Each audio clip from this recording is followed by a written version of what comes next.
Continuamos en esta tarde de jueves aquí en Objetivo Vizcaya en Tele7. Damos la bienvenida a nuestros siguientes invitados.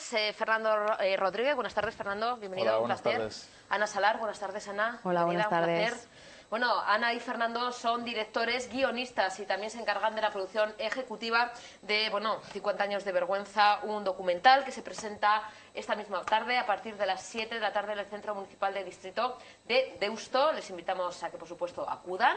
Luego veremos un pequeño tráiler de este documental, 50 años de vergüenza, que relata Fernando. Ana, relatáis en este documental, pues... Esa historia terrible, no muchas veces contada o no tan sabida como se debería, de un fármaco que destruyó la vida y las historias de muchas personas, ¿no? Ese fármaco, la talidomida, creo que lo he dicho bien, talidomida, que tanto en Alemania como en España causó importantes estragos, ¿no? Ana. Pues sí, es un fármaco que a finales de los años 50 crea una industria alemana que se llama Grünenthal. Era la época de los barbitúricos, que eran muy peligrosos, un medicamento muy inseguro, y cuando llega la talidomida se ve que puede ser un sedante, pues eso, que es inocuo, que no tiene ningún tipo de problema, pero cuando se suministra en mujeres embarazadas y sobre todo en el primer trimestre de gestación, pues acaba siendo un desastre y acaban naciendo niños con graves malformaciones en todo el mundo.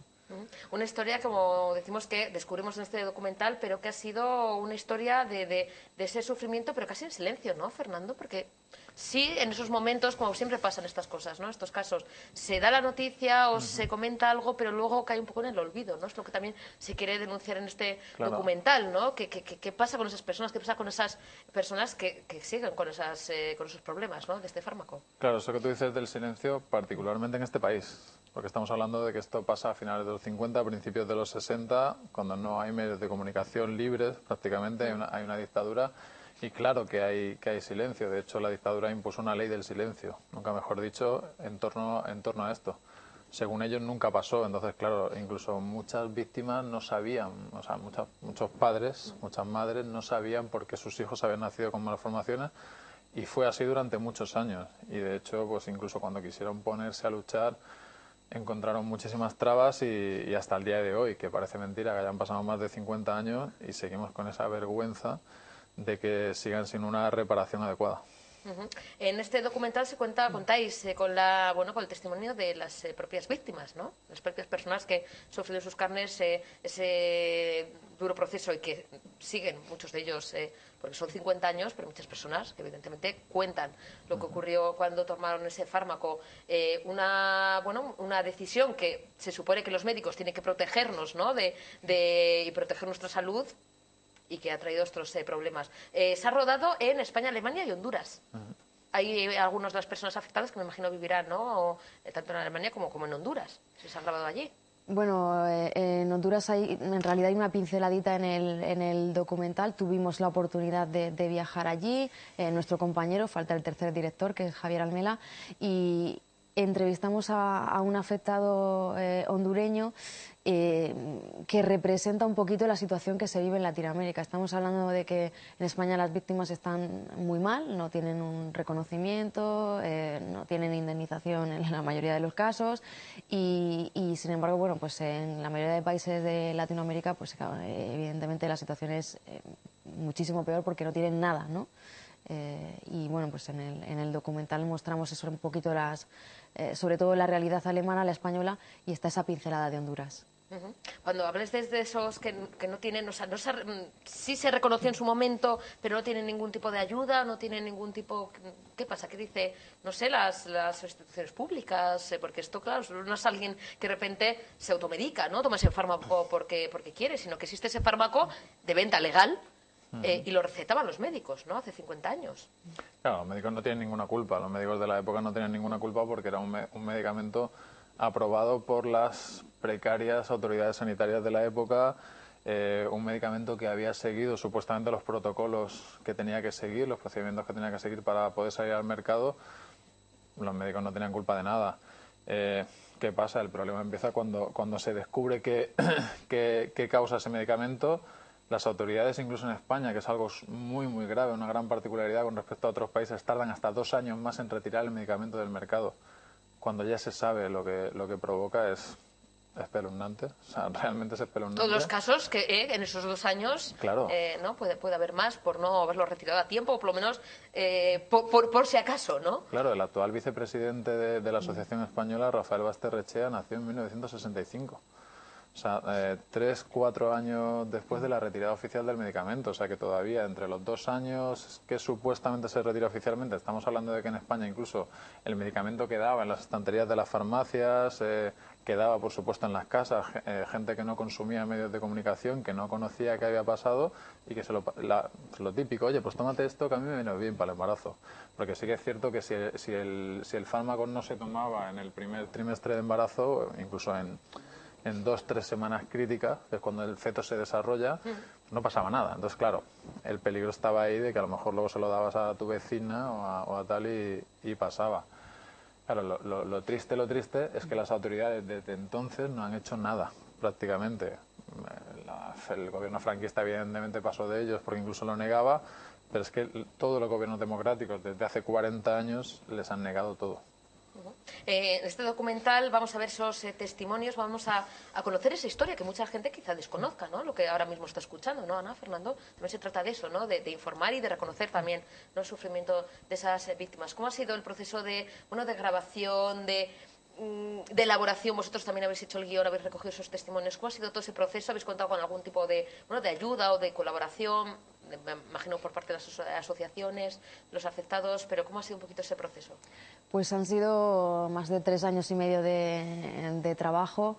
En cuanto a ayudas, si hablamos de financiación, ninguna. Es un proyecto que hemos realizado los tres. Es un proyecto muy, muy personal y por la necesidad y las ganas de que esto llegara a la sociedad, ¿no? Porque al final la función principal es que sea una herramienta, que sea un arma más de lucha para ellos, porque si se conoce la historia, si se empatiza con la situación que tienen y con la lucha que están llevando hoy día, pues seguro que entre todos se puede hacer un poquito más de fuerza para que obtengan el reconocimiento y las ayudas que necesitan.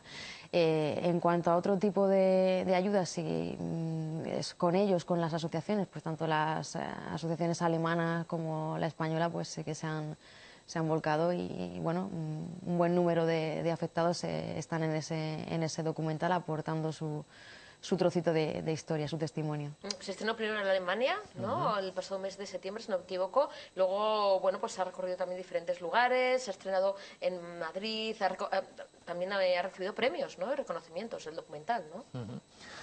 Sí, hasta ahora ha habido 4 selecciones a festivales y 2 premios, como tú decías. Y bueno, siempre lo hemos dicho, no es el principal objetivo de hacer este documental que obtenga premios o reconocimiento tanto a nuestro trabajo, pero evidentemente ayuda a que al haber recibido premios, además el primer premio que hemos recibido fue en un festival de cine médico por una asociación internacional de cine médico, pues ayuda a que esta historia llegue además a una comunidad como la médica que bueno, no es que no conozca la historia, pero siempre está bien, ¿no? Recordar que esto ha pasado, que puede volver a pasar y a concienciar a la gente. Aunque es totalmente diferente, ¿eh? No es para aquí hacer similitudes, pero lamentablemente quizá dentro de unos años no estaréis dispuestos, porque lo que está pasando ahora mismo con los enfermos de hepatitis C también yo creo que es una vergüenza y que también habría que contarlo. Si se diera el caso, estáis dispuestos a hacer algún tipo de también, porque alguien lo tiene que contar y muchas veces vemos en los medios de comunicación alguna noticia del encierro del hospital 12 de octubre, se cuentan noticias, pero la gente también, ¿no? Lo que están pasando estos enfermos se merecería, ¿no?, contarlo, no sé si en un documental, si... Por supuesto, ¿no? Que Sí. nosotros elegimos esta historia y a estas víctimas, pero seguro que si empezamos a mirar en el cajón hay un montón de historias olvidadas. Los enfermos de hepatitis C ahora están en los medios de comunicación muy a menudo, lamentablemente por la situación que están viviendo, pero seguramente pasado mañana se convierta en otra historia que se deje ahí aparcada y por supuesto tienen para un documental o para dos. Ana, Fernando, ¿ha sido duro la grabación del documental en el sentido de que, bueno, se escuchan los testimonios de esas víctimas que me imagino que en algún momento tendréis que parar la grabación porque no podían continuar, ¿no? Por Sí, la emoción y por el, ¿no? Para ello recordar, hay gente que no ha hablado de este tema durante mucho tiempo, ¿no? Y sí que para ellos les retrotrae mucho tiempo atrás, unos tiempos difíciles, sobre todo cuando le hablas, lógicamente, ¿no? Le preguntas, ¿no? Le tienes que preguntar, oye, ¿cómo fue esto en tu familia? ¿Qué sintió tu madre? Porque la familia, las madres en particular, son víctimas también de todo este desastre, ¿no? Víctimas principales de este desastre. Y es algo con lo que tienes que convivir y es algo con lo que, lógicamente, a lo largo de los 3 años nos hemos encontrado gente que lo ha vivido de manera muy distinta, ¿no? Gente que ha conseguido, ¿no? que sus hijos o ellos mismos han tenido una vida lo más normal posible, gente que lo ha tenido mucho peor, lógicamente. En gran parte eso dependía de qué malformaciones tenía o de qué grado de afectación tenía. Pero luego, por ejemplo, pues por ampliar un poco lo que me preguntas, pues sí que es cierto que, por ejemplo, cuando han visto el documental, la reacción está siendo muy positiva. Eso a nosotros, evidentemente, nos llena muchísimo. Hay gente que nos ha llegado a decir incluso, muchísimas gracias, esto nos ha servido para poder hablar en casa de este tema. He podido hablar de esto con mi madre, con mi padre, después de 40 años que prácticamente no nos atrevíamos a hablar del tema, ¿no? O sea, se han visto reflejados en la historia, han visto que lo hemos tratado con mucho cariño, con mucho respeto y bueno, pues eso ya es un gran objetivo cumplido y una grandísima satisfacción.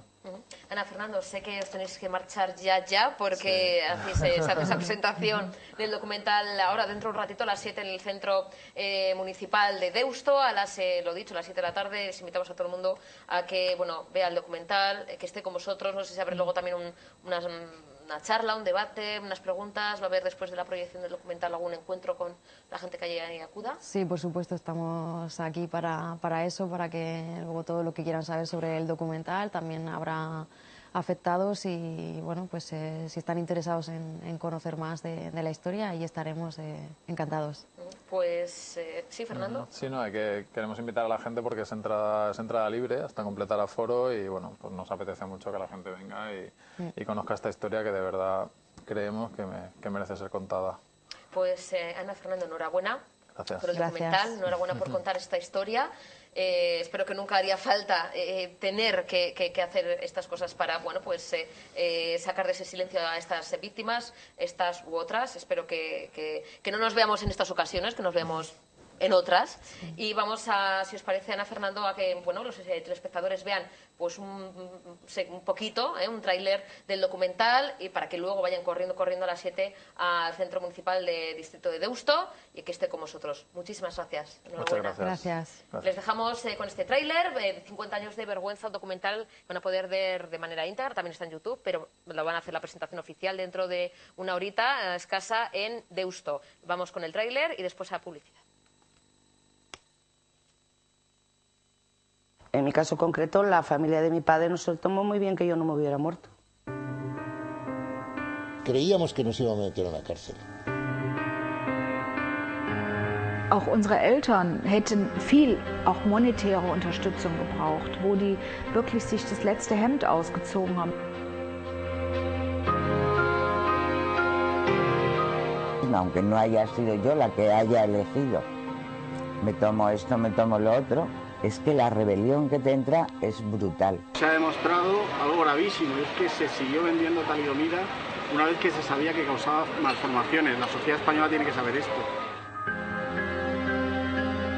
They believed that they could override any problems that came from defects in the drug. This family killed 5,000 babies. Wenn wir nicht aufgestanden wären, wäre nie was passiert. Pero el hecho de que haya habido una sentencia condenatoria contra un laboratorio responsable de esta masacre después de 57 años, eso es un hito histórico. I can give them a lot. I can give them forgiveness.